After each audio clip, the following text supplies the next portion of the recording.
Congratulations, Commissioner Philbrook. Isn't she a treasure?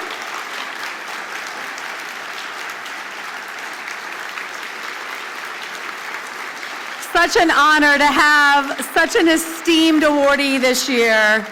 Thank you so much, Commissioner Philbrook. Thank you. We appreciate all of your leadership. Thank you, Nancy and Wes, for introducing her. I hope you will follow their example and get more involved with the LGBT Bar. And it is now my pleasure to introduce Bill Singer, the LGBT Bar's General Counsel, who will present this year's Leading Practitioner Awards, to come to the stage along with several of our past Leading Practitioner awardees who are with us today. He's the Johnny Appleseed of the International LGBT Bar Association movement, so thank you so much, Bill.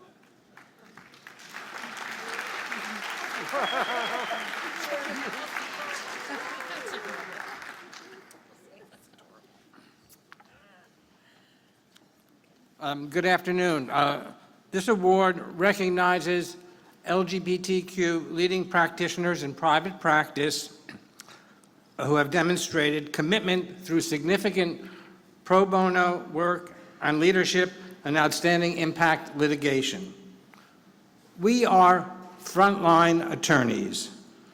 We are on the front line every day. We are the lawyers that members of our community, when facing challenges and discrimination, come to see us. The non-bio mom whose parental rights are challenged. The gay men trying to get the right to properly dispose of their deceased boyfriend's bodily remains. The person who loses his job because they married someone of the same sex. The LGBTQ person trying to gain legal status for their fiancé who lives abroad. The winners today exemplify what it means to be on the front line. Every day they are there for our community. So I want to introduce 4 of the previous winners: Deb Gustin from New Jersey, Elizabeth Schwartz from Miami, Heather Fan from Birmingham, Alabama, and Carol Buell from New York. And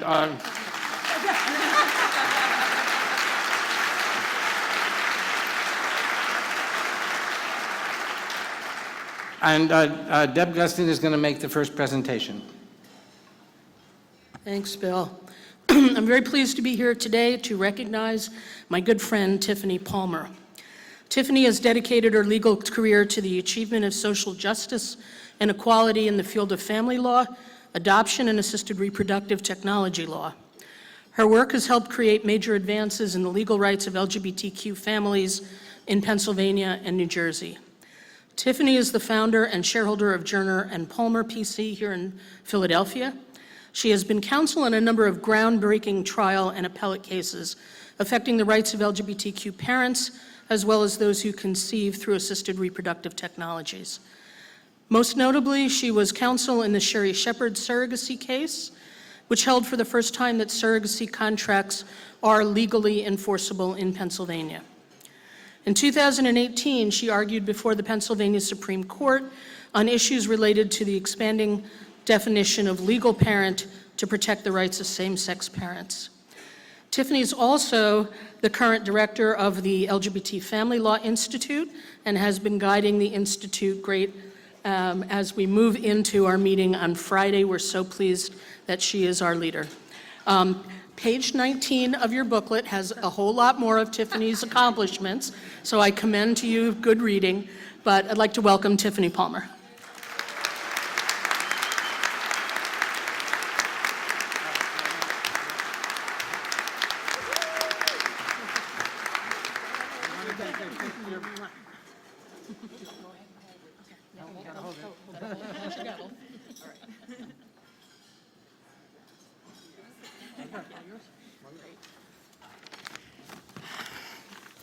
It's such an honor to be here today to receive this award, and I want to thank the National LGBT Bar for all the opportunities that you've provided me over the years to shape my career as an LGBT rights lawyer.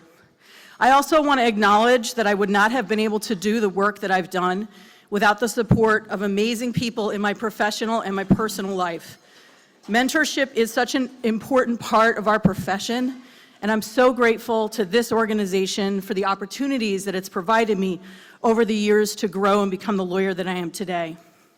I especially want to thank my law partners, Benjamin Jerner and Rebecca Levin. I think they're somewhere out there. And my staff at Jerner Palmer, PC. In the year 2000, Ben and I attended the Lavender Law Conference in Washington, D.C., and attended a session called How to Start Your Own Law Firm.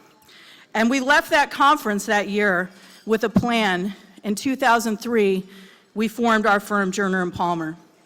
And over the past 16 years, our firm has handled numerous important LGBT civil rights cases. And I'm so thankful to my law partners for our shared vision for the importance of this work and making it a priority for our firm. I also want to thank my professional extended family at the National Center for Lesbian Rights Family Law Advisory Council, a group of creative and inspiring family law attorneys from across the country. Shannon Minter invited me to be a part of this group in 2003, and he has been a consistent support and mentor to me throughout my career, so I want to thank him as well. I've counted on the National Center for Lesbian Rights Family Law Advisory Group to help me navigate complex interstate cases involving LGBT families, and relied on them for emotional support as we litigate some of the most heartbreaking cases to come before the courts, as Bill mentioned in his early remarks. I also have to thank my spouse and partner in life of 20 years, Lee Carpenter. Our paths crossed because we both pursued a career in public interest law and LGBT rights, and we followed our hearts and not our wallets, and found ourselves as staff doing direct legal services for low-income LGBT clients.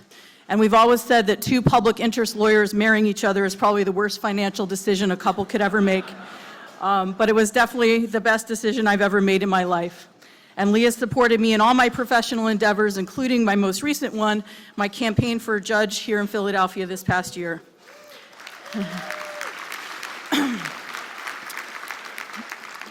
Yesterday, I had the opportunity to participate in the LEAD Academy that Darcy mentioned in her remarks, which brought together law students and faculty from all across the country. And I was inspired to see this new generation of future leaders for LGBT rights eager to begin their careers in the law.